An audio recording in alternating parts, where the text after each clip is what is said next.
Buksan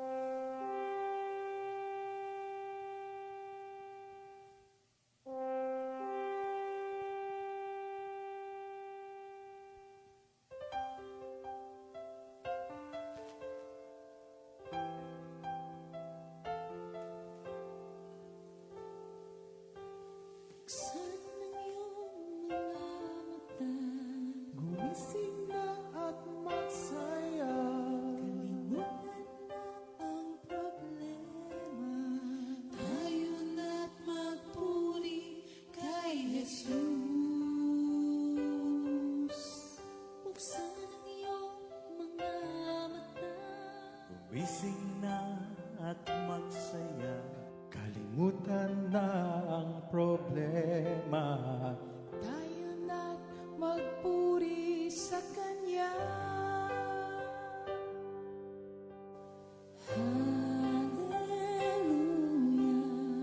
Hallelujah, Hallelujah,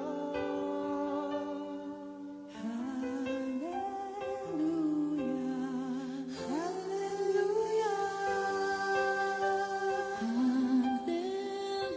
hallelujah, hallelujah,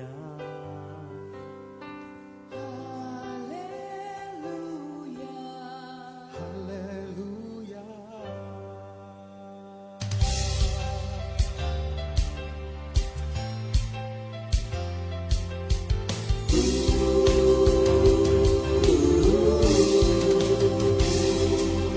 Buksan ang iyong mga mata, gumising na at magsaya. Kalimutan na ang problema, tayo na't magpuri kay Jesus.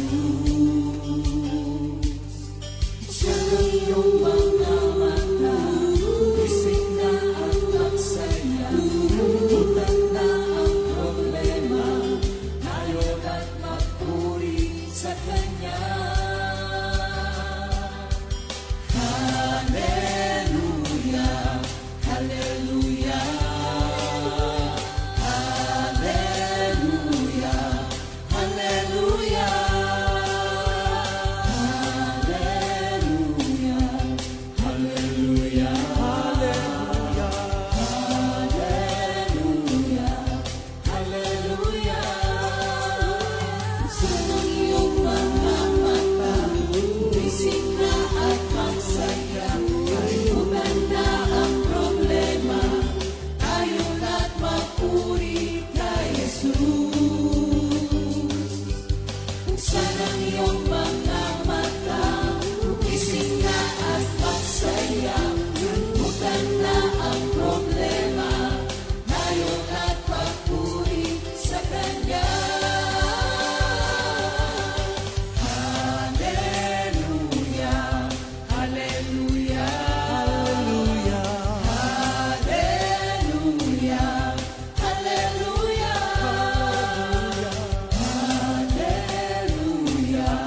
hallelujah, hallelujah, hallelujah. Di ka iiwan, di ka pababayaan. Kumapit ka, umawit ka, at magpuri sa Kanya. Buksan ang iyong mga mata, gumising na at magsaya. Kalimutan na ang problema, tayo na't magpuri kay Jesus. Buksan ang iyong mga mata, gumising na at magsaya. Kalimutan na ang problema, tayo na't magpuri sa Kanya. Hallelujah, hallelujah, hallelujah, hallelujah, hallelujah, hallelujah. hallelujah, hallelujah. Sa iyong mga mata, gumising na at magsaya. Kalimutan na ang problema, tayo na't magpuri.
Umawit at magpuri lahat ng kanyang nilikha.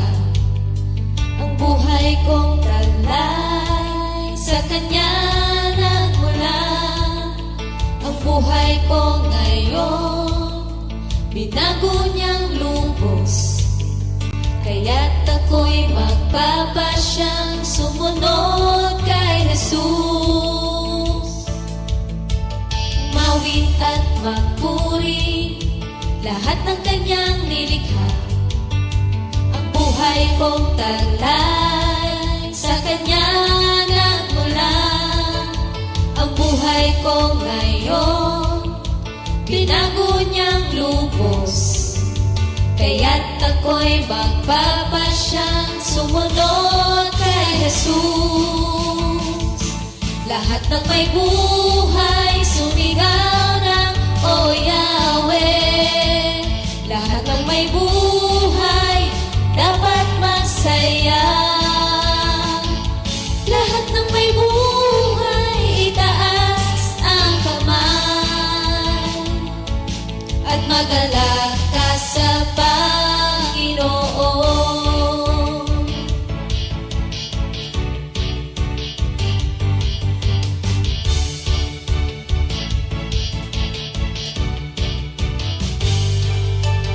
Umawit at magpuri lahat ng kanyang nilikha.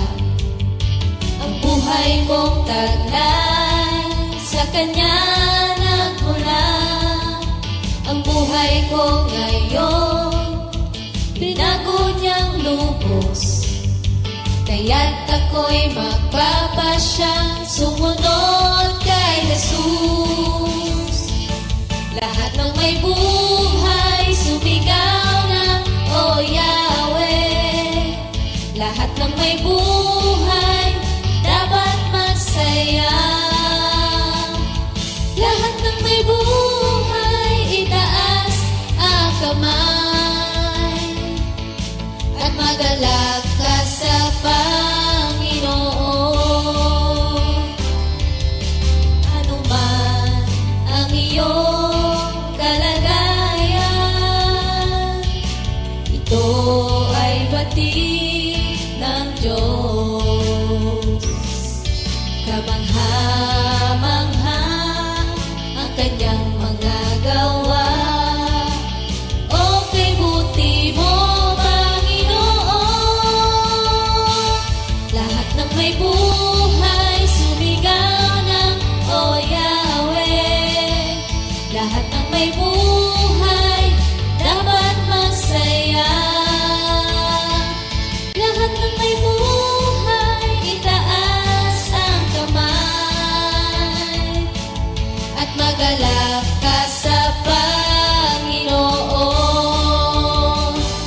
Lahat ng may buhay sumigaw ng O Yahweh.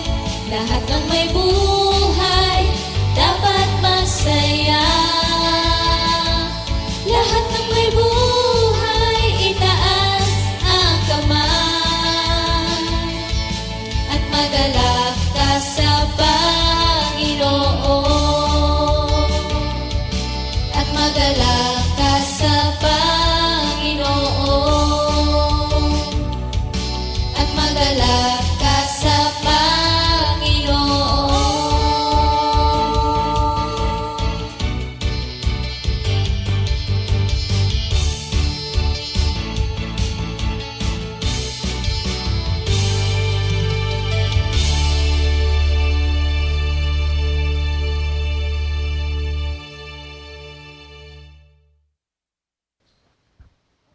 Good morning, Jesus! Ayan. Magalak tayo sa Panginoon. Purihin ang Panginoon. Sige, manalangin tayo bago tayo magtuloy-tuloy sa ating Good Morning Jesus ngayong umaga. Sige. Sige, dakila naming Ama. Salamat po sa lahat ng pagkakataon na ibinibigay niyo sa aming araw-araw na ikaw ay nangungusap sa aming lahat. Kaya sa oras na ito, mangusap ka. Kami pong lahat ay makikinig sa pangalan ni Jesus. Amen. At Amen. amen. Purihin ang Panginoon. Magandang umaga sa lahat ng ating mga kapatiran, Comfy News, North, East, West, and South, at ang ating mga kapatiran sa different outreaches, Metro Manila chapters, at lalong-lalo na dun sa mga ibang bansa, no? Talagang nakakatuwa sila. Hindi man natin sila kasama ng malapit lang dito, pero nakakanig natin sila sa pamagitan ng ganitong pagtitipon. Amen. So, yung mga taga USA, Canada, Australia, Hong Kong, Japan, at sa lahat ng dako ng mundo na inaabot ng ating palatuntunan, kayo po ay binabati namin ng lubos. Yan. Bago kami magpatuloy, basahin muna natin ang ating word for the week. Ito po ay matatagpuan sa Isaiah 54 verse 2. Ang sabi po enlarge the place of your tent and let them stretch out the curtains of your dwellings. Do not spare, lengthen your cords and strengthen your stakes. Yan. Palawakin natin ang ating mga ito po ay related dito sa ating mga pinag-uusapan. Yung Tuesday topic nila Pastor Rapi at Minister Ernie, yung mga influencers. Di ba, usong-uso yung mga vlogger at napipicture yung mga influencers. Yan. Ito po yung ngayon, yung ating letter D sa ating pinag-uusapan na servant leaders. Yung letter D po natin, which we term it difference maker. So, ang mga influencers ay mga difference maker. Sige, basahin muna natin ang scripture. Doon na ito ay magmumula pa rin sa Ephesians 4:11. Pero ito po ang scripture natin ngayon dahil difference maker. Kunin natin sa 2 Corinthians 5:17. Yan. When anyone is in Christ, dito po sa Easy to Read Bible ang version. When anyone is in Christ, it is a whole new world. The old things are gone. Suddenly, everything is new.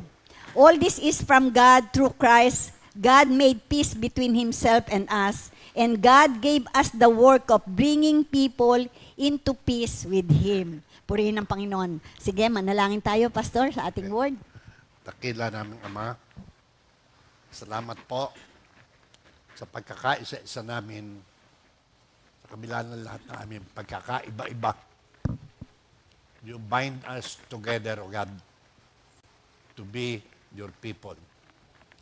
Tulad ng Isaiah 54, hanggat wala pang tao, hanggat wala pa dumadating na tao, i-prepare na ninyo yung kanilang tutuluyan. Enlarge the place of your tent. Let them stretch out the curtains of your dwellings. Do not spare. Lengthen your cords and strengthen your stakes. Kailangan prepared tayo lahat. At maraming tayong makukuhang isda kung tayo may prepare. At kung kailan tayo magpiprepare, hindi kung kailan yung nariyan na yung mga tao na nahuli. Nahuling isda. Nahuli. Walang nahuli rito. Okay. Sige. Sige. Okay. Sige, magsisimula po tayo. A little review. Hindi po ba, last week ay na-take up natin yung letter N, which is not in it to win it. Yan. At nakita natin na lalo na sa politika, hindi mo naman kinakailangan ma-involve. Usually, ang mga spiritual leaders they become the spiritual advisors of the politicians. Mas effective po yan kaysa yung mga spiritual leaders, kumandidato. Yan. Kaya napakaganda. Ito pong ating pag-uusapan ngayon na letter D, which is difference makers. tingnan mo natin, sabi nga ganon, followers of Jesus Christ makes a difference. Bawat isang totoong sumusunod sa ating Panginoon, nanampalataya, naniwala sa salita ng Diyos, tumanggap sa ating Panginoon bilang Panginoon at tagapagligtas, kapag ka siya ay nasa kalipunan ng kahit na anong grupo, nag-stand out yan. Kaya tingnan muna natin ang meaning. Pag sinabi mong difference, a point or way in which people or things are not the same. Hindi ka na, iba ka na. Kaya nga yung binasa nating 2 Corinthians 5:17. Bago na, yan. Dumating na ang bago. Pagka ba dumarating ka, bago ka. Baka katulad ka rin ng dati. Sige, tingnan natin. It is a distinguishment. Madidistinguish ka, yung kumbaga lumulutang ka. Yung mere presence mo pa lang ay dama na ng mga tao na sa paligid mo na, ay, iba to. May nagbago sa'yo. Hindi ka na dati. Lalo na kapag ka ikaw ma-attend ng mga reunion, di ba? Dati, kuwang ka di ba? Ano't ikaw lalong bumata. Yan, ganun. Ang sarap kayang marinig yung mga ganon. Kasi talaga naman nung una, pag nakita mo, para kang, yung sabi nga, papaya face, di ba? Yung mga ganon. Kaya kinakailangan may pagbabago, mga kapatid. Hindi ubrang ang lumapit sa Panginoon, hindi ubrang hindi nagbago. Kaya sabi nga, dissimilarity, hindi ka nakatulad. Wala ka ng kwan. And have a significant effect. Yun yung sinasabi ko, may matinding epekto. Kapag ka ikaw ay nakausap, sabi ko, naalala ko tuloy yung mga ahenteng lumalapit sa akin noon pag nakausap, ma'am, sumasakit ang ulo ko, pwede po bang umalis ako? Kasi nung bago-bago ka kasi, lalo na't hindi ka pa marunong masyadong mag-share. Tinatantad ko ng basa ng scripture yung kausap ko. Nasa opisina yun, ha? Kasi nakintal sa isip ko yung preach the gospel throughout the world. Hindi ka naman maalis sa opisina, ay di lahat ng taong lumapit sa'yo, kahit foreigner, kakausapin mo, nakakapag-preach ka, hindi ba? Kaya lang, hindi nga ako marunong mag-control. So, yung lumalapit sa akin noon, sumasakit ang ulo. Totoo naman. Sa dami siguro na hindi kayang i-absorb. Kaya, ito yung kwan. First of all, ang sources ng study natin ngayon is inspired by the teachings of Reverend Pastor Daniel Mayer and Charlie Browning of Christ Church Oak Brook. So, yung isang inatendahan namin na doon kami parang nag-seminar, ito yung gusto naming i-share sa inyo dahil kita mo talaga yung pagtuturo na difference maker. Sabi nga ganon, professing faith in Jesus does not necessarily lead you to this practice. Hindi nangangahulugan na pag sinabi mong naniniwala ako kay Kristo, ay Kristiyano ko, ikaw ay different maker na. Hindi ka, yung meron kang impact sa mga kausap mo.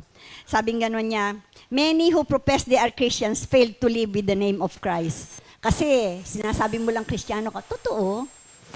Pinakamahirap yun. Oo. Pagka nagpo-profess ka na Christian ka, titingnan nila talaga, babasahin ka. Sabi nga ganon, 5 ang Biblia. Matthew, Mark, Luke, and John, and you. Kasama ka sa binabasa, hindi lang yung 4 na gospel. Yan. Their works or practice do not match their profession. Yung ginagawa mo, hindi tama doon sa sinasabi mo. Profession, you profess that you are a Christian, and yet, you do not practice being a Christian. Remember that Christians are supposed to be the salt and light of the world. Binanggit ito last Tuesday. Di ba? Doon sa mga influencers, yung mga influence maker. Nabanggit nila Pastor Rafi ito, na yung you should be the salt and light. Who then are the Christian difference makers? So yung mga influencers, which should be the best quality of a servant Christian leader, lalo na. Kapag ka ikaw ba ay leader o ikaw sa fivefold ministry, o pagpalagay natin ikaw yung propeta, yun ang gift mo. Wala kang ginawa kundi mag-correct. Ganyan usually yun ang isang propeta, mapapansin mo ang isang prophet kapag talagang very stern siya dun sa kanyang pananampalataya at parang kumisan, kaya nga binigay yung 1 Corinthians 13 eh. Sabi nga ganon, kahit na ikaw ay memorize mo na yan, pwede mong i-rebuke lahat ng tao because of the Word of God, and yet without love, you are zero. Kaya kapag ka po pwedeng ganon, kaya lang, kinakailangan na uunawaan natin na bago ka man mag-correct, ikaw muna ang babasahin. Yung bang ikinukorek mo, pinamumuhay mo, yun ang mabigat eh. Ang bigat talaga sabi ko, ang bigat kaya ng pagiging Kristiyano. Ako noon sa opisina, nung nasa world pa ako, hindi ko kinukuhan kung, basta ito posisyon ko, ako manager nyo, sumunod kayo kahit na sino ba ako, without taking into consideration whether I'm practicing what I'm saying, you have to follow me because I'm your boss. Di ba? Yun. During that time. Pero yun bossy parang... ka, ha? Oo, boss ako noon eh. Pero yun ang, kaya lang dinadala ko sa bahay. Kawawa naman ang aking husband noon. Totoo po. Nadadala ko sa bahay yun. Pero, ang sabi nga ganon, those believers, the believers that you should be influencers or difference makers, first of all, they are clear of their identity. Ito po. Kinakailangan kilala mo kung sino ka. Di ba? Number 1 is you should know your identity. Number 2, believers who make vitalizing gifts to others. Meron kang iiwanan o maituturo na gift sa iba. Meron kang maibibigay na regalo. Ano ba yung regalong maibibigay mo? Ang daming gifts of the Holy Spirit, hindi ba? Ano ba yung regalong naiwan mo sa mga tao? And number 3, those believers who leave a legacy to influence through individuals and institution. May iniwan kang maalala nila kung naalala ko yung tayo kasi yung mga nagtuturo, yung mga lalo yung mga pastor o kaya yung mga ministro, sabi niya, maririnig mo sa mga member, sasabihin gano'n, narinig ko po kay minister ganito, ang sabi pong ganito, di ba? Kahit na ano pang nangyayari, kinakailangan maging masaya ka. You should be joyful.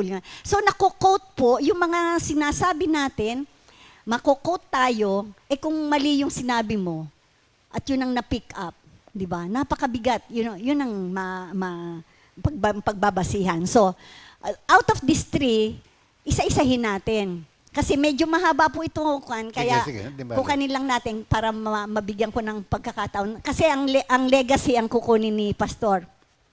Kukunin ko po muna yung identity. Yan. Sige, dito muna tayo na kinakailangan ang mga difference maker o yung mga church leaders should know their identity. All of us should know the identity. Ang mabigat po tayo magkaroon tayo ng identity crisis. Yeah. Sense of identity flows through all they do and wherever they go. So ano man ang ating gawin, saan man tayo pumunta, makikita kung sino ka, yung identity mo. Identity shapes behavior. So yung identity nato na sinasabi, should be based, sabi nga nung isang quotation kay Jesus, sabi ganon, you do what you do because of what you think of you. Ginagawa mo yung bagay na dapat mong ginagawa mo dahil yun ang iniisip mo. Yan think of you. Kaya sa Genesis 1:26, sabing ganon, I created them, hindi ba? In my image, let us make mankind in our image, in our likeness, so that they may rule over the fish in the sea and the birds. So, pag ang identity mo, hindi mo alam na ikaw ay creation of God, at ikaw ay babae, sabing ganon dito, ang kinreate niya is man and woman, hindi mo alam kung ikaw ay babae o lalaki, delikado yan, may crisis, identity crisis ka. Di ba? At ikaw pang magiging leader? Yung biglang tumataos, biglang, tapos, Oo, yun. Ano yun? Delikado yun. Marami ngayon kasing SPED di ba? Kaya sabi ko, hindi lang sa mga bata ang SPED. Marami kaya sa matanda, hindi nila alam SPED pala sila. Di ba? Kaya yung ating puwan na to, kinakailangan, sabi nga, ikaw mismo hindi naniniwala sa sinasabi mo at ginagawa mo, mabigat po ito. Kasi kaya nga sabi ko ang gano'n na pag-uusapan namin tuwan-tuwa ako nung sa kahapon nga pala, salamat sa San Pablo, na yung kanilang 38th anniversary ay napakasaya. Binigyan kami ng pagkakataong mga manggagawa na mag-overnight at nagka-usap-usap kami, nagkaroon kami ng sharing. Ang sabi ng ganon. Nakakatuwa kasi po na kapag hindi ka naniniwala dun sa pinipreach mo, paano mo mapapaniwala yung mga nakikinig sa'yo? Kaya nga tayo ipinag-aaral ng salita na Diyos. Kami mismo, mga manggagawa muna, ang dapat matuto. Ang hirap kaya sasabihin mo, mag-aral kayo. Pag-aaralin mo yung mga tao, samantalang ikaw ang nagtuturo. Dapat, ikaw mismo nagtuturo, ang munang magturo, bago mo pag-aralin yung mga nakikinig sa'yo. Kasi sasabihin ng mga tao, hindi nga namin naiintindihan ng Biblia, kahit na anong basa namin dyan, hindi namin maintindihan. Pag binasa niyo po ang Book of Nehemiah at saka Book of Ezra, napaka-importante po na ang salita ng Diyos ipinaliliwanag doon. Pag binasa, pinaliliwanag, kaya yung mga tao, mas naunawaan ang salita ng Diyos. Kaya sabing gano'n ni i-quote ko yung kay Joseph Prince, sabi nga, believe in the God who believes in you. Kapag hindi mo pinaniwalaan si Lord na naniniwala sa kakayahan mo, wala. Di ba? Kaya kinakailangan, unang-una, you who are, sabi nga nyo, if we do not believe in ourselves, how can you make others believe in what you're saying? Kaya ikaw mismo dapat kumbinsido ka na si Jesus ay anak ng Diyos. Na si Jesus ang salita ng Diyos na nagkatawang tao. Yan. Kaya nga paulit-ulit mapapansin nyo, yung John 1, paborito ni Pastor yon, John 1, 1-3, na the Word, di ba? Yan nga, in the beginning was the Word, and the Word was with God, and the Word was God.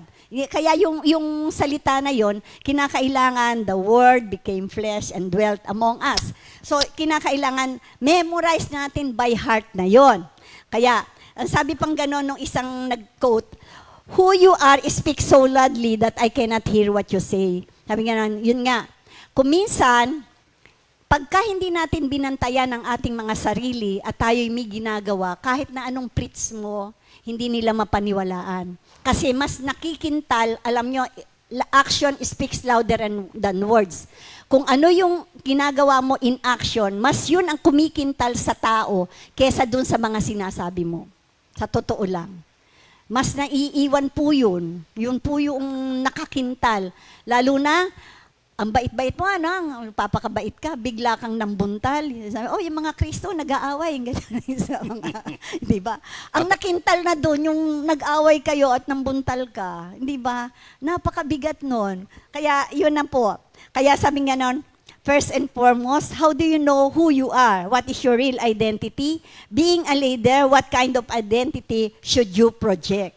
Kaya nga sabing gano'n niya, kinakailangan alam mo yung Genesis 1:26, na ikaw ay kinreate, you are especially made by the Lord in His likeness. Yan. At saka ikaw ang magro-rule. Kaya naalala ko yung isang preacher, sabi nga, oo nga, bakit pag nakakita ka ng ipis, takot na takot ka? Hindi ba? Ba't hindi mo siya, ikaw ang magro-rule, pagkatapos yung ipis lang, tinatakot ka, o kaya yung daga. Natawa ako doon sa nag-preach na yun. Oo nga naman nagro-rule ka pagkatapos, hindi ba? You will rule over the fish in the sea and birds in the sky, over the livestock, the wild animals, even wild, and over all the creatures that move along the ground. Nakakita ka na medyo bulati, umiinga na. Takot na takot ka. You are destined to reign. Oo, hindi ba? Nakakatuwa. Yun ang identity natin. We are the rulers natin. Hindi tayo matatakot dun sa mga ganon. And then, He gave the right to be a child of God sa John 1:12, hindi ba? Nang tanggapin natin si Lord, naniwala tayo, pinanampalataya natin siya, tinanggap natin siya bilang Panginoon na tagapagligtas, sabi nga niya, binigyan tayo ng karapatang maging anak ng Diyos. That's the only time. Remember, all people are creations, created by God, but not everybody are children of God. Yan. Yan lang po ang isang napakahalagang maunawaan natin sa ating identity. Ikaw ay anak ng Diyos.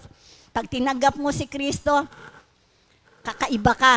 Iba, hindi ka basta katulad nila. Appointment comes directly from God. Kaya nga yung sabing gano'n sa 1 Timothy 1:12-14, sabi nga, I thank Jesus Christ, our Lord, who has given me the strength that He considered me trustworthy, appointing me to His service. So, tayo po, nung una pa man, minahal na tayo ng Diyos, nung una pa man, pinili na tayo ng Diyos. Kaya wag kang magtaka kung bakit ka nandito. Huwag kang magtataka kung bakit ikaw ay narito. Kasi si Lord ang dahilan, di ba? Si Lord ang nagtumawag sa iyo eh. Kaya nga, kinakailangan yung identity mo na yan, huwag mawawala. Tinawag ako, sabi nga gano'n nung gusto ko na pong mag-resign. Bakit? May word ka ba nung tawagin ka ni Lord? Opo. O sino ba, bakit ka magre-resign? Kasi po, hindi ko makasundo yung gano'n. Bakit sino ba tumawag sa'yo? Siya ba o si Lord? Hindi ba yung gano'n eh? Kinakailangan, kilala mo kung sino yung tumawag sa'yo. And as servant leader, difference makers becomes the sub-father of believers. Kapag ka ikaw ang leader, ikaw ang tumatayong ama ng mga follower ni Lord. Katulad ng sinabi ni Paul, sabi niya sa 1 Corinthians 4:14-17, I am writing this not to shame you but to warn you as my dear children. So kinukorek niya yung mga follower. Kaya ang servant leader talagang may correction sa mga follower. Lalo na mananagot ka kasi, hindi ba? Kapag ka hindi tayo kinorek ng leader natin, kung nakikita niya yung ating pagkakamali, pag hindi tayo kinurek, siyang mananagot. Sabi niya, even if you had 10,000 guardians in Christ, you do not have many fathers, for in Christ Jesus, I became your father through the gospel. So si Paul dito, ang sabi niya ganon, ako yung tatay niyo. Yeah, tatay niyo dito sa lupa dahil I was appointed by God to be your servant leader. Therefore, I urge you to imitate me dito sa verse 16. Kaya si Paul napakalakas ang loob na sabihin ganon, gayahin niyo ako bilang tatay niyo dito sa lupa. Masasabi ba natin doon sa mga sa outages na pinupuntahan bilang pastor kayo? Hindi ba? Kaya kapag ka hindi tayo nag-project ng magandang taang pa na pamumuno, ang bigat eh. Bulong ni mga tao, palitan nyo na siya, please. Palitan nyo na siya. Hindi ba ang bigat nung gano'n pagka gano'n ang nararamdaman ng ating mga kwan? So, remember the authority given to us by Jesus Christ ay, ang tawag doon sa legal term dito, meron kayong special power of attorney. May SPA ka. Sabing gano'n doon sa Matthew 28, sabing gano'n niya, all authority in heaven and on earth has been given to me. Therefore, yung authority, therefore, go, tayo, yung authority binigay sa atin and make disciples of all nations. Imagine mo, yung authority na yon ini-entrust sa bawat servant leader. Matthew 10:1, Jesus called his disciples to him and gave them authority to drive out impure spirits and to heal every diseases and sickness. Napakaganda na maging servant leader ka ni Lord. Kasi yung authority na yon hindi basta-basta magagawa ng kwan. Magiging kapag ka healing of the sick, magiging spirit, ano ang tawag doon? Healer, ano yun? Fake healer o faith healer ka. Samantalang kapag ka kay Lord, sa pangalan lang ni Jesus, gagaling yung tao. And servant leaders should lead just like Jesus. Yan. Remember, our very model as servant leader is our Lord. Kaya yung identity mo bilang anak ng Diyos, si Lord ang ating authority. Sige, Okay. bago ka ano. Kasi kailangan ituro din natin yung fivefold ministries. Mga tao, yung mga pinupuntahan natin, hindi alam yung fivefold ministries. May propeta na nagko-correct, may evangelist na nag-i-invite, nag-i-encourage, may teacher na nagtuturo, may pastor na nangangalaga. Yan lahat na yan, kailangan ituro natin para yung kanilang isipan, hindi magandang palitan nyo ito kasi tatawag pa sa center yun. Palitan nyo ito kasi gano'n nabubusang Hindi tao. niya alam. Hindi nila alam. Propeta ang na role. pinadala sa kanila.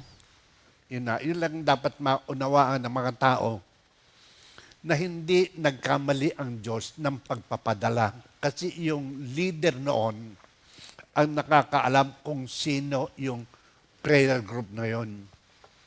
Ayaw lumago. Ano gagawin mo?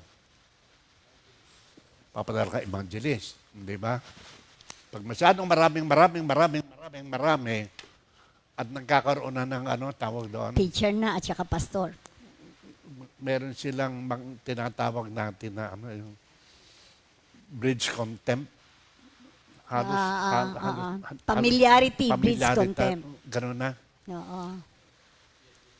Ang leader na nakakaalam nun, padala mo nga si ganun, hindi lumalago. Padadal sa ganun.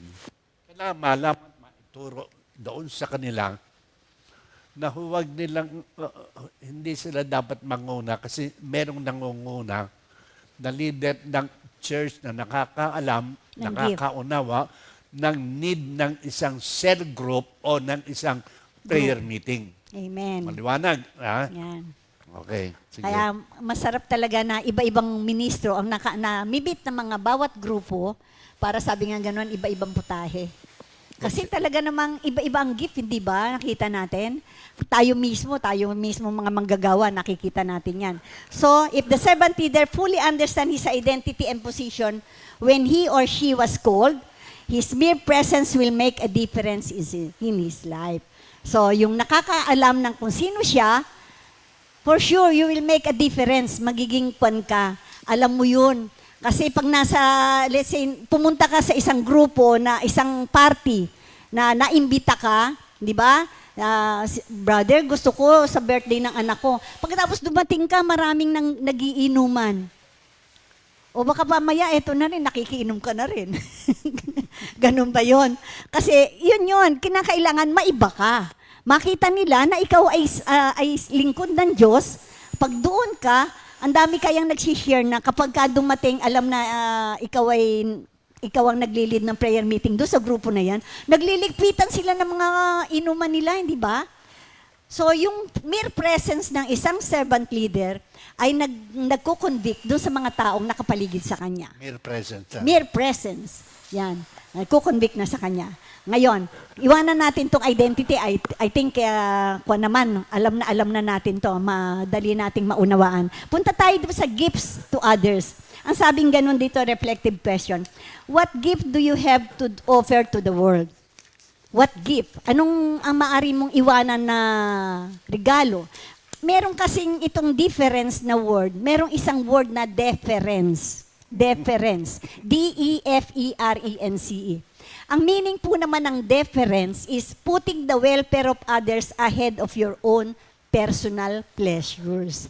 Ito po yung meaning na yun. Kaya dito po, yung gift naman ay the gift of investing in people. Ito po yung pinakamagandang gift na magagawa natin bilang mga Christian leaders o mga tagasunod ni Kristo, mag-invest tayo sa tao. Di ba? Just by our existence, we do shine before people.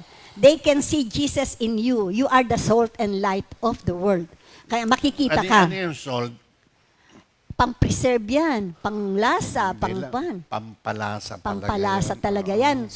Sumasarap yung presensya mo. Hindi yung pag-presensya mo, ito na naman to. Pagagalitan na naman kami. Hindi ba? Pero sabi nga gano'n sa Word of God, ang salita ng Diyos ay masam yung insenso sa mga tumatanggap sa Kanya. Pero doon naman sa iba, hindi ba? Parang mabahong pabango. It is a fact that most people are trying to make a difference, doing their own thing to be different, worldly standard to be different, you should oppose. Ang standard ng mundo, sabi nila, para ikaw maiba. Lahat ng sinasabi niya, i-oppose mo. Palagi ka naka-oppose. Ay, wala. Mahabang salaysay yan.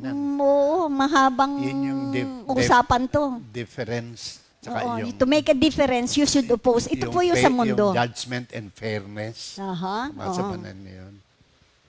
Mahirap yung fairness talaga. Kasi sabi ni Iso Macaulay, as Christians, we are far more than what we oppose. Dapat, kung meron ka mang ino-oppose, hindi yung mga bagay na hindi magpapalago ng pagiging Kristiyano ng kapwa mo.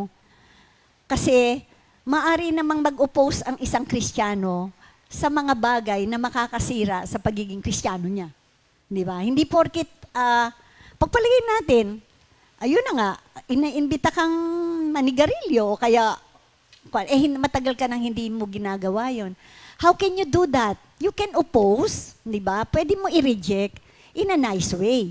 Pwede mo i-reject rin yun. And as Christians, especially servant leaders, must invest in something more valuable than they spend on opposing something. Imbes na oppose ka na ng oppose, why don't you say something worthwhile? Sabi nga kay Jeremiah, kung ikaw ba naman ay magsasalita ng mga bagay na I will be kapaki-pakinabang, ay di sana ikay ginawa ko ng spokesperson. Kasi Alam niyo yun, yon, di ba kay Jeremiah Jeremiah nagko-complain? 15:19. Yeah. Sabi nga nung, kung ikaw ba naman wala ka na lang sinabi, kundi mga bagay na hindi namang magpapalago dun sa tao. So, we have to invest in what? Sa Titus 1:4, sabi nga, to Titus, my true son, in our common faith. Sabi nga, si Paul, nag-invest siya ng kanyang panahon sa isang manggagawa, to Titus and even in Timothy. Kay Timothy, di ba, tatandaan namin, nag-mentor po siya. Nag-mentor, ito po yung gift na maaari mong ibigay sa isang tao na i-mentor mo yung taong lalong-lalo na uhaw sa salita ng Diyos. Sa grupo na nakikita mo na kulang sila sa salita ng Diyos, i-invest mo yan. You spend time. Mag-invest ka ng time. Kaya, relationship is established with common goal. Ang common goal mo, yung common faith. Di ba? Yung pananampalataya, kapag ka tinanggap si Kristo, huwag mong basta binayaan, nagbigay ka ng word, pananagutan na natin yun, mga kapatid. Sundan natin. Kinakailangan may follow-up. Difference makers invest in other people with the purpose of multiplying God's mission in the development of other people. An example natin, yung mga Christian workers who spent mentoring new members with the potential of creating Christian workers too. Mag-create ka ng duplicate mo, hindi ba? Pag-aralan natin yan sa LTI, hindi ba? So, kinakailangan makita mo na, kapag ka meron kang ibinentor at nakita mo nang tumatayo, hindi ba tuwan-tuwa ka? Tuwan-tuwa ka. Sa isip mo lang, ako nagdala niyang kay Lord. Pero alam mo na si Lord ang magbibigay sa iyo ng reward. Si Lord, hindi ikaw. Huwag mo ipagmalaki, pero si Lord pa rin naman ang nagpalago nun. Amen. And how to invest? Remember, we cannot give what we do not have. John 3:27. Mag-i-invest ka, ikaw mismo, hindi naman, kaya nga sabi ko nga gano'n nung minsan na nabiro ko yung isang prayer group na, isang chapter natin na napakagagaling na talaga ng mga tumatayo nating member. Ay, nakakahiya naman kaya kapag ka ang pinadala sa inyo nangangapa sa salita ng Diyos. Ang gagaling nyo na mas marunong pa kayo sa amin. Sabi ko, hindi ba? So, kinakailangan tayo mismo ang talagang mag-aral, kinakailangan tayo mismo mapuno ng salita ng Diyos na hindi ma-refute ng iba dahil yung mga nakapaligid sa atin ay nangangailangan because we cannot give what we do not have. The gifts we receive from God are the ones we should be able to share with others. We are like conduits, parang yung sa electricity. Para magkaroon ng electricity, conduits ka of what God is giving us as gifts to His church. And we can share the following gift. Number 1, the gift of affection. Let us share the love of God. Mahal ni Lord ang lahat ng tao, so they do not know yet John 3:16. Share John 3:16 to everybody. Kaya sabing ganun niya sa Ephesians 3:17, sabi ni Paul, I pray that you being rooted and established in love may have power together with all the Lord's holy people to grasp how wide, how long, how high, and deep is the love of Christ. Napakataas, di maabot, napakalalim, di masisit, napakalawak ang pag-ibig ni Jesus. Ganyan ang dapat na maramdaman ng mga tao, lalong-lalo na yung mga taong nangangailangan talaga ng pag-ibig ni Lord. Number 2 is gift of affiliation. Affiliation, sabing ganun dun sa Titus 1:4, dun sa in our common faith. The sense of belonging. So, sabi, dapat tayo, nagkakaisa, sasabihin natin, this is our project. Hindi, project nyo yun eh, kayo lang naman, kayo na lang. Hindi ako kasali dyan. Hindi po pwede. We are all in this. Sama-sama tayo dito. Relationship of God with all those who follow Jesus. Meron tayong community. Sama-sama Napakaganda. humayo. Ha? Sama-samang humayo, katulad ng inawit ng mga manggagawa kahapon, di ba? Yan. At affiliation with other Christians. Huwag niyong sabihin, hindi porkit taga-kompi, hindi nating kamag-anak yan. Huwag nating i-despise na, mas magaling. Huwag niyong itataas ang kompi, mga kapatid. Si Lord ang itaas, ang ipakilala natin sa mga tao, huwag ang kompi. Si Lord ang pakilala natin. Huwag tayong matakot na mawawala sa atin ng mga member. Si Lord ang nagpapadala kung sino inilista ni Lord para sa kompi. Andyan yan. Huwag na huwag tayong matatakot. Remember, matakot ka lang pag hindi mo ginagawa yung gawain mo sa Panginoon. Amen. Yun lang ang dapat nating katakutan. And one purpose to grow, and go. Spread the good news of salvation. Yan po yung gift of affiliation. And number 3, gift of affirmation. Kinakailangan, okay ka kay Lord. Diba? At nasasabi rin ng, Brad, ang galing na-bless ako doon sa teaching mo. Huwag kayong mahiya na magpuan. At yun namang sinabihan, glory to God. Bring back all the glory to God. Sabing gano'n niya. For it is God who works in you to will and act in order to fulfill His good purpose. Sa Philippians 2:13. And Philippians 1:6, He who just began the good work in you shall finish it until the day of our Lord Jesus Christ. Kaya, sabi nga Ephesians 1:13, the Holy Spirit, the promised Holy Spirit who is the deposit guaranteeing our inheritance until the redemption of those who are God's possession to the praise of glory. Remember, we all have the same Spirit. We all have the same God. Kaya nga dito sa Philippians 4 natin, dapat magkaroon tayo ng unity dahil iisa ang ating pananampalataya, iisa ang ating purpose. Kaya kahit nasa ibang community yan, let us love them. If they are preaching the same word, iisa naman ang Biblia eh. Di ba? Yung John 3:16, kung ano yung John 3:16 natin, ganun din naman ang John 3:16 nila. Let us have this affirmation, affiliation, and affection to be gifts to be given to all people. And now, we will go to the gift of legacy na kay Pastor Fred. Purihin ng Panginoon. Sige. Bago tayo magpunta roon sa legacy, yung iiwan natin, kasi meron yung word na yung Christians, especially servant leaders, must invest in something more valuable than they spend on opposing it. Baka nagkakamali yung iba na yung inu-oppose. Ang ibig sabihin nito, huwag mong gayahin yung kanilang ginagawa for us to be a different person, a different leader. Hindi po ito yung oppose na inu-oppose natin ng mga hindi. Huwag mo silang gayahin. Kasi iba ka. Tulad na natin, yung identity mo, hindi na makita. Yung example natin, yung butterfly, hindi na nakikita. So, yung butterfly, mag-iitog uli yun. Daroon naman ang process. Dumadami ng dumadami, silang lahat, dahil doon sa process na yun, hindi na nakikita yung dati nilang buhay. Maliwanag po, wala na ba tayong ibang question dito? Merong legacy.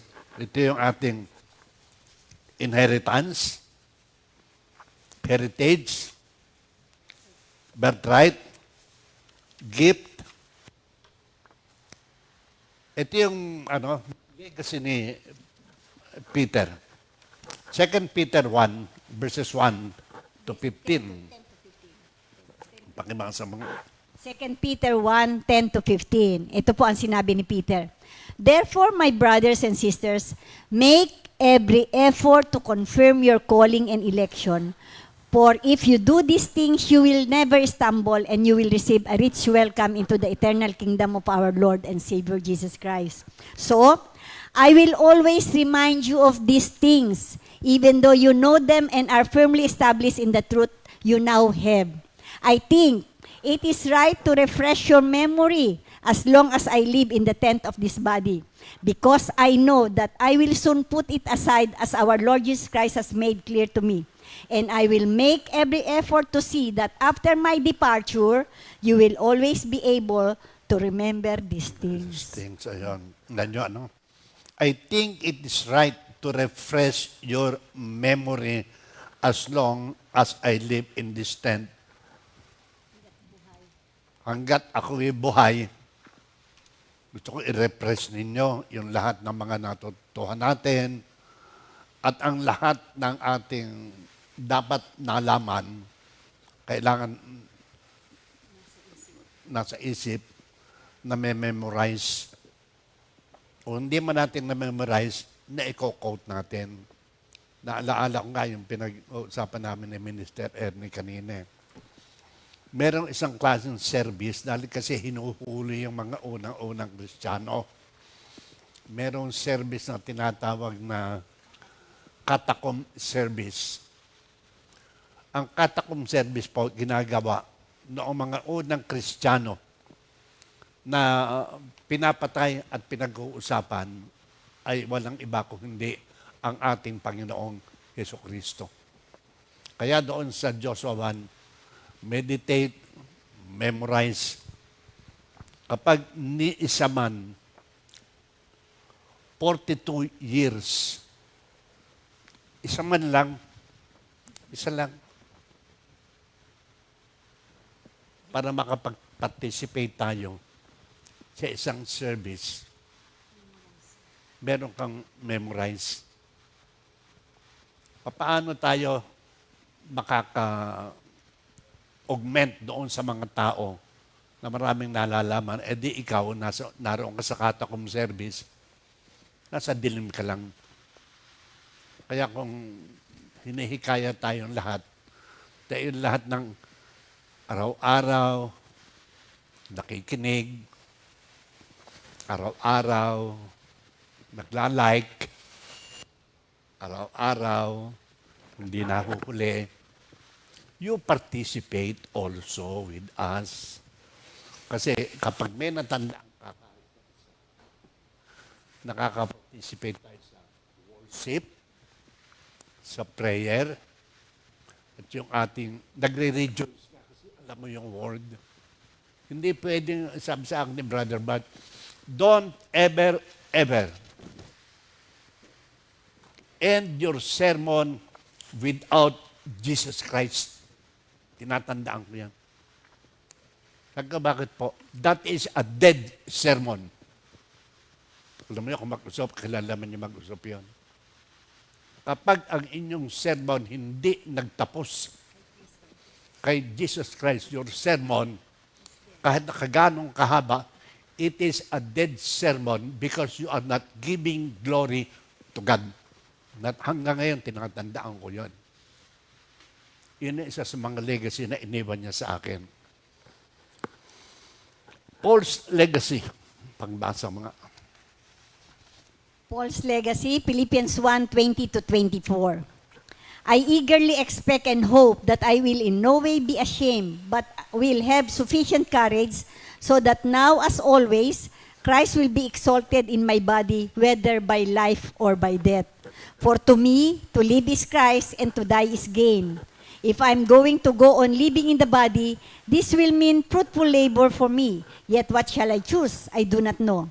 I am torn between the two. I desire to depart and be with Christ, which is better by far.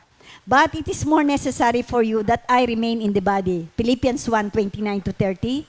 For it has been granted to you on behalf of Christ not only to believe in Him, but also to suffer for Him, since you are going through the same struggle you saw I had, and now hear that I still have. Ayan. So, may struggle, kasama yan, at ang sabi doon, but also to suffer for Him, since you are going through the same struggle you saw I had, and now hear that I still have yung kanyang itinuro at naging sample hanggang ngayon bago siya mamatay nasa kanya. May minsan yung gayahin mo ako. Masasabi kaya natin sa mga prayer meeting. Nakikinig. Imitate me. Sabihin niya sa pagdating na doon sa Bino. Imitate me. Are you willing to say that? Yun yung Malakas ang loob nating magsabi malakas ang na. loob. Gayahin niyo ko. Okay, tingnan natin ang ating pinag-aralan tungkol doon sa legacy. Pinag-aralan natin yun sa legacy ni Billy Graham, an evangelist. Talaga po ang evangelist, maraming tao ang lalapit sa iyon. Totoo yan, maraming tao. But this Billy Graham give glory and honor to the Lord. Hindi inaangkin yung kanyang victory because that is the victory of the Lord through the promptings of the Holy Spirit that gives rise kung ano man sabihin ng Panginoon. Yon ang kanyang ginagawa. Kasi minsan may naalaala ko Pastor.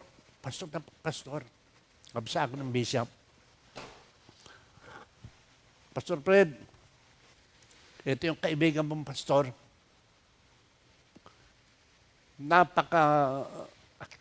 Yung church, Mayaman. mayaman talaga ang church. Maraming tao. Tanong mo sa kanya kung bakit nagpapatransfer ng Assignment. Nakaharap yung bishop. Sabi, Pastor, kaya po ako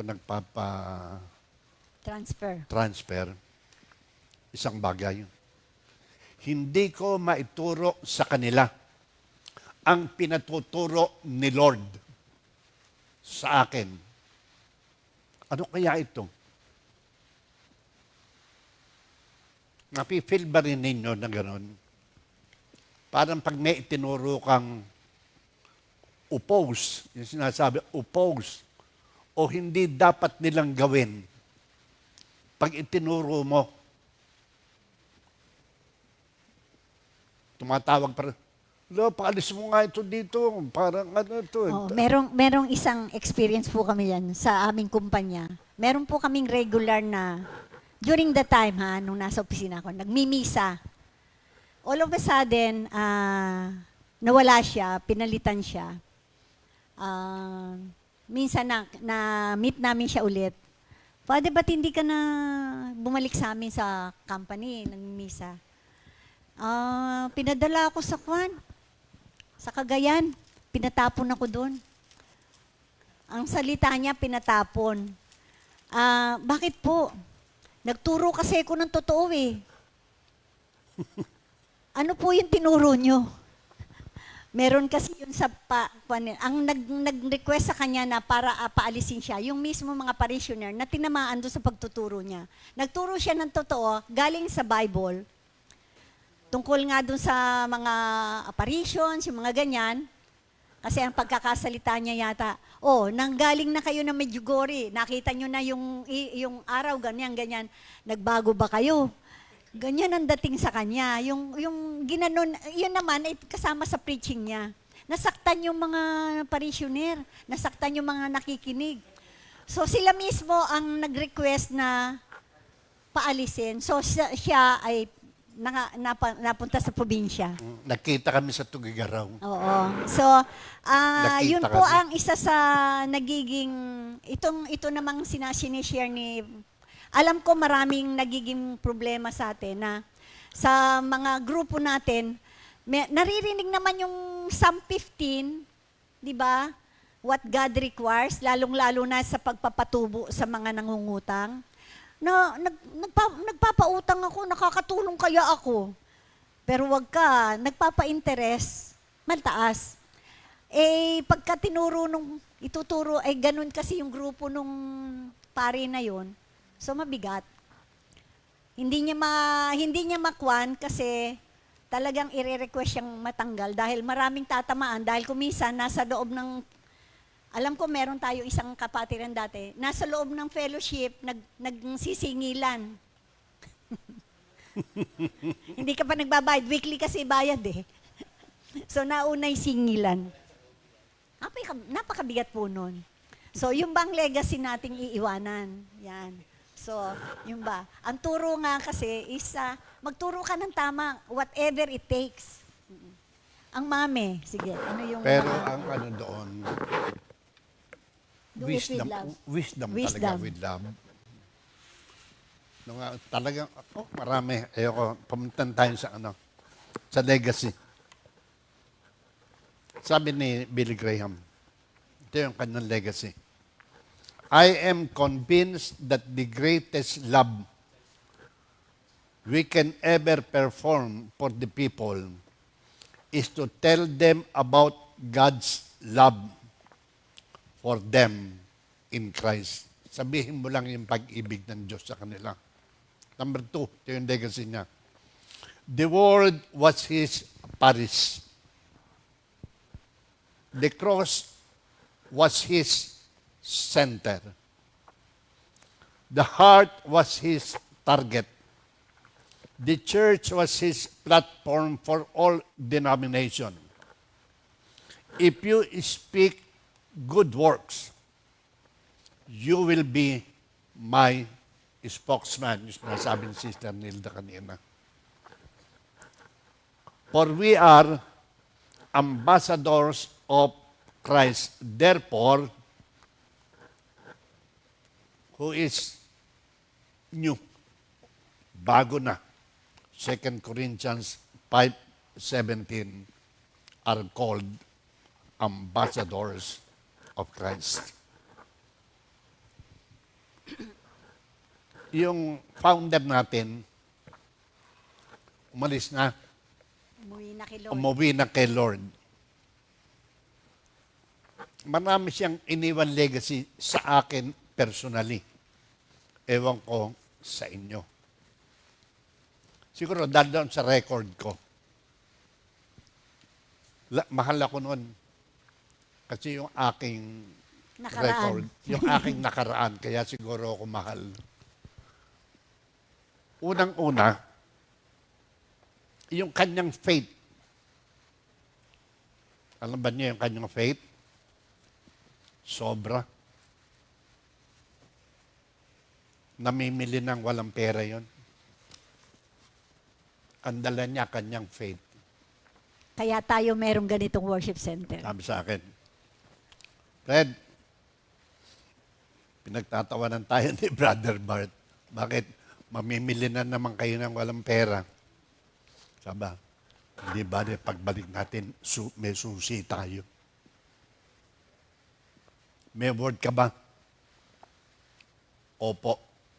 All glory and honor belongs to God. Umalis kami. Sabi sa, ay, salamat, dumating kayo. Ito yung susi. Yung tinitira natin sa likod yun. Ito yung household muna. Yan Yeah. yung una. Binili po yan ng walang pera. Walang pera yun. Ibinigay, salita lang po yan, promise lang. Ibinigay ang susi sa atin. Sabi sa akin, may word ka ba? Opo, hindi pa tayo nagpupunta roon, may word na ako. Antay, The cult. the cult. Yun ang iniwan sa akin, Ana. Yung pong istorya niyan, yung anti-decult, during that time, ang amin pong kotse ay, ano yung Colt? Wag na. Colt, Alam na. yung Colt, Toyota Colt. Okay, alam na nila yan. Oo. Kumbaga parang, Kaya pag nakikita ko to, nung sabihing antay, sinabi sa akin, benta. pag nakikita ko to, dito tayo nagma-morning devotion. Alam din nyo yun. 4 o'clock in the morning. Ako na itutuloy yan. Pangalawa, she confronted us or cautioned us, correct us privately. Ako, kung correctin nun, private. Hindi pa uso yung ganito. Yung ganito. Dinig ng buong mundo. Kaya pag kinukorek ako noon, Pinatatawag. ako. Sasabihin sa akin, Fred, alika. Mali yung tinuro mo. Yung gift of the Holy Spirit, hindi binabawi iyon. Opo. Sige. Diretso. Kinorek siya doon kasi nasabi ni Pastor Fred, sige kayo, yung tatanggalin yung gift nyo kapag hindi nyo ginamit. Tinawag siya doon. Sinabi sa kanya, Okay. Fred, yung gift ng Holy Spirit hindi binabawi. Okay, ito pa. Tungkol sa pagkukorek ng mga anak natin. Isasanaan ko sa kanya yun, kay sister. Lahat, halos ng anak ko, napabayaan ko, alang-alang sa inyo. Don't ever touch my child. Sabihin nyo sa akin kung anong problema nila. Ganon yun. Kaya pag tayo inutusan, minsan, sabihin mo, okay, ganon, na yung anak niya, ganon. Meron naman tayong wisdom. Meron tayong love. Kaya minsan tinatanong, nasaan yung anak mo, ba't wala na? You ask yourself, why? Bakit wala yung mga anak mo, ba't ganon? Kasi hinahandle natin of our own. Merong mga magulang niya na nagpapalaki. Tell them kung ano yung problema ng kanilang anak. Huwag din tayo maging conduit Amen. na ikaw ay magkukorek doon sa bata. Pangatlo, she admit her fault. Inaamin niya pag mali siya. Kasi minsan, Fred, pasensya ka na. Kasi yung isang anak ko, ganon. Sister, montik na ako hindi makapagpigil talaga riyan eh. Pasensya ka na. Kasi, iba yung nasa isip niya sa nasa isip ko at saka nasa isip mo. Pinabayaan ko yun. Kaya kung ano man ang mga pangyayari doon sa mga anak ninyo, sa mga anak natin, sabihin natin sa mga leader, we are telling you, huwag mong kukurikin yung anak ko, sabihin mo sa akin na akong kukurik sa kanya. Yun ang Amen. isang natutunan ko para magkaroon ng ng peace. Pag minsan sabi ko, may nagdemanda eh. Pero ito nang gagawin natin.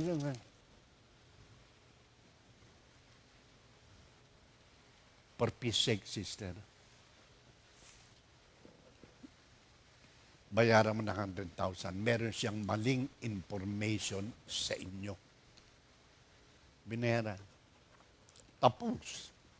Amen. Because of single word. For peace Peace sake. sake. Ito pa.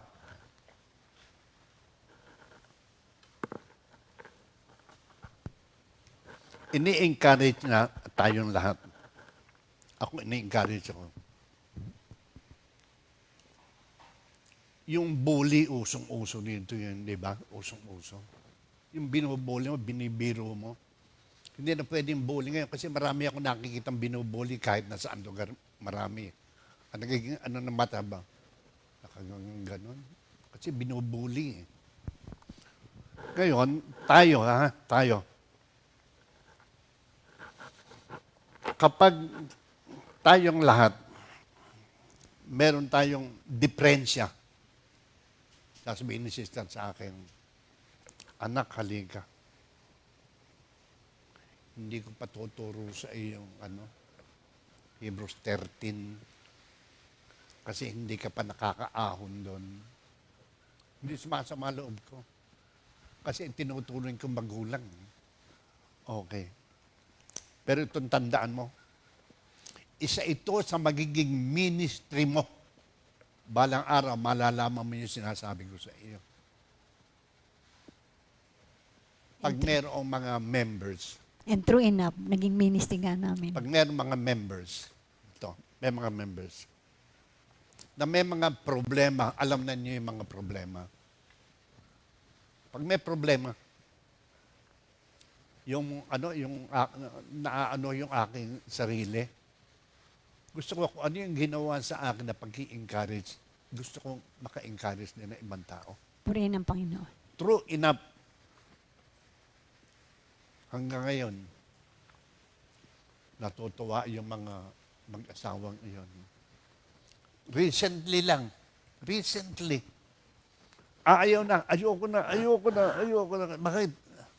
Kasi sari-sari sinasabi nila sa akin, halika, mahal ka ng Diyos. Yang problema mong iyan, diyan ka magsisimula ng isang ministry na kapag nakakita ka ng mga relasyon na hindi tama. Encourage mo sila na maayos yung ano pa man yan. Amen. Alam mo, umalis. Sabi niya, salamat, ayoko na talaga. Ayoko na ng mga prayer meeting. Lagi akong pinatatamaan. Yung Ayun. condemning spirit kasi, nawawala. Kapag ka ibinigay mo yung experience mo at the same time yung Word of God, kung paano ka tinulungan ng Panginoon, yun ang napakalaking experience, yung nagagawa ng sharing. At saka yun nga yung sinasabi mong na-mentor mo. Doon sa sinasabi, ministry na sinabi ng mami, yan ang magiging ministry nyo later kapag ka naging victorious na kayo dyan. So, bago magpatuloy pa lang si Pastor Fred, batiin natin ang lahat ng mga birthday celebrants ngayong November 9. At happy birthday sa aming inaanak na si Almira de Maculangan. Happy birthday, anak, sa San Pablo. Sister Yoli del Rosario, Sister Rosel Denaco, Brother Jomari Hapalia, Brother Cleb Saraspe. At hindi man nakasulat dyan, malapit na kasi yung birthday ng aking kapatid at saka ng pinsang buo ko na si Dalia Salvacion Ahumada at si Ligaya de Guzman. Ano nga bang family name na ni Ligaya? So, yun ang dalawang... Atienza. Ligaya de Guzman Atienza. Mga umaattend naman sa atin yan, hindi lang talaga active. Pero salamat sa Panginoon. Happy birthday mga kapatid. Enjoy your day.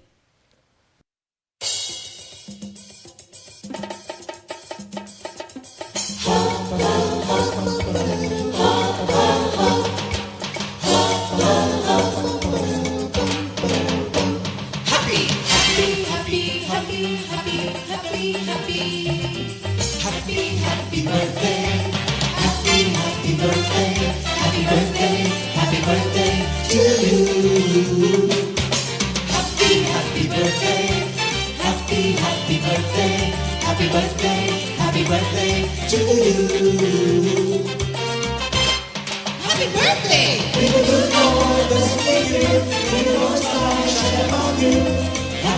Happy birthday to you.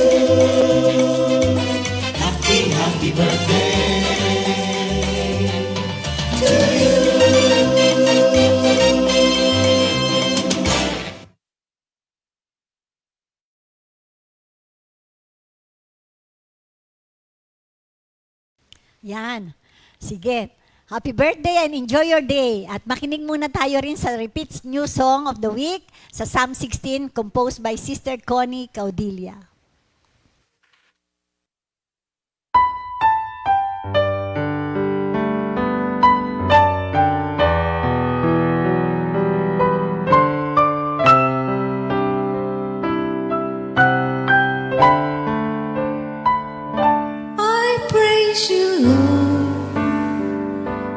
because you guide me, and in the night my conscience warns me. You, Lord, are all I have, and you give me all I need. My future is in your hands.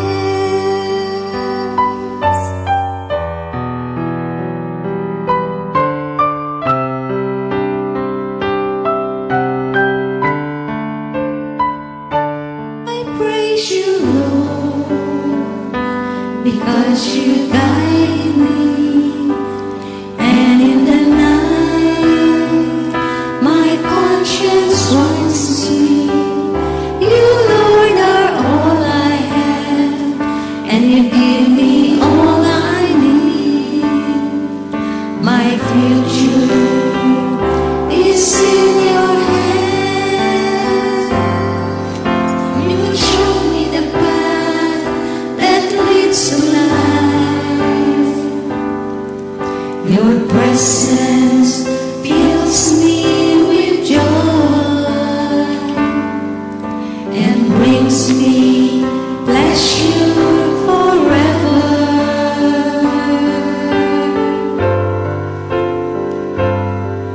I'm always aware of your presence, my Lord. You are near, and nothing can shake me. I praise you, Lord. I praise you, Lord. My protector, and my provider, All the good things I have come from you. How wonderful are your gifts to me. How good they are.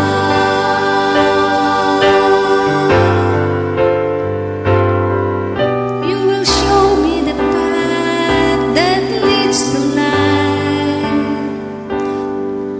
Your presence fills me with joy and brings me pleasure forever.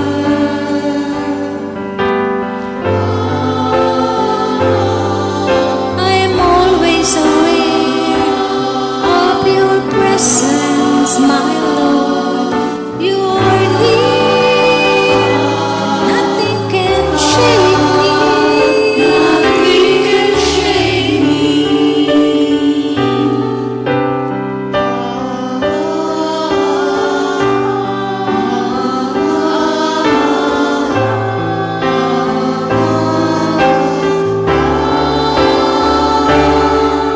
You will show me the path that leads to life. Your presence fills me with joy and brings me pleasure forever.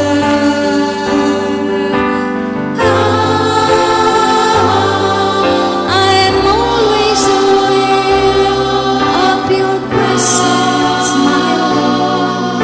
You are near, and nothing can shake me. And so I'm thankful and glad,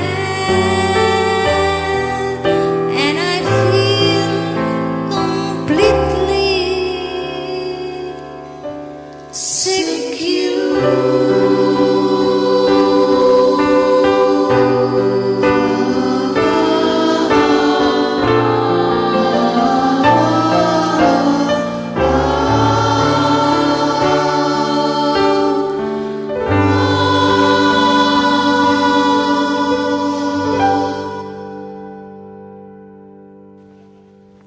Okay, sige.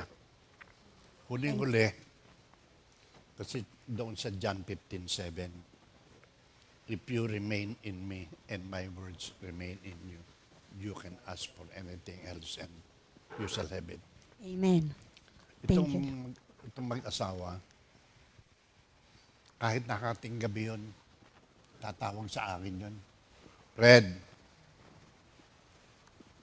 may pupuntahan tayo. 11:00 ng gabi yun. Bakit? May ipakikita ko dun sa iyo.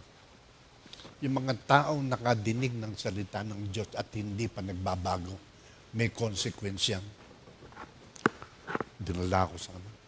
Saan po tayo pupunta? Basta sumama ka sa amin. May pinuntahan kami. 11:00 ng gabi. Yung pala meron susunduin sa airport.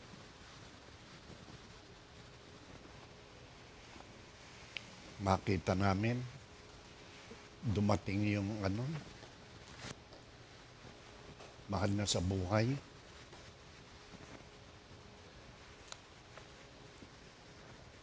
Sumama doon sa iba, hindi sa kanya. Naiwang kami 4. Kami lang 4 sa airport. May iyak. Number 1, kahit ilang baptize ka sa Jordan pag hindi ka nagbabago, it's impossible for you to enter the kingdom of God. Buwi kami, may iyak, nahatid namin yan. At marami na rin kaming naihatid na ang ginagawa, nagliligawan lang. Pero ngayon wala na dahil medyo matatanda na sila Pero ang isa sa if you hear God's voice today, Harden not your heart. harden not Your heart. your heart. Amen. Kaya tayo po'y magtatapos sa John 17, prayer ni Jesus Christ. Ang sabi niya sa mga difference maker o influencers, kinakailangan itong prayer na to. Sabi niya, I have given them your teaching and the world has hated them because they don't belong to the world, just as I don't belong to the world. I am not asking you to take them out of the world, but I am asking that you keep them safe from the evil one. They don't belong to the world, just I don't belong to the world. Make them ready for your service through your truth. Your teaching is truth. So, ang mga difference maker, we don't belong to this world. We are not the children of the world. We are the children of God, the kingdom of heaven. Kaya nakikita ang pagbabago, ang ating mere presence, pero tandaan natin, si Lord hindi tumitigil na tayo ipanalangin upang tayo ay makagawa ng kanyang kalooban sa kanyang kaharian. So magtatapos po tayo sa isang prayer and then we will sing. Prayer muna, closing prayer, Pastor. Dakila naming Ama, salamat po. You call us to be one. Salamat, Panginoon, sa mga paalaala mo sa amin na kaming lahat na pinili mo at binigyan mo na appointment, O Lord, na kami pong lahat ay dapat makita ang lahat ng itinuturo mo sa amin. Thank you, O God. In Jesus' name we pray. Amen.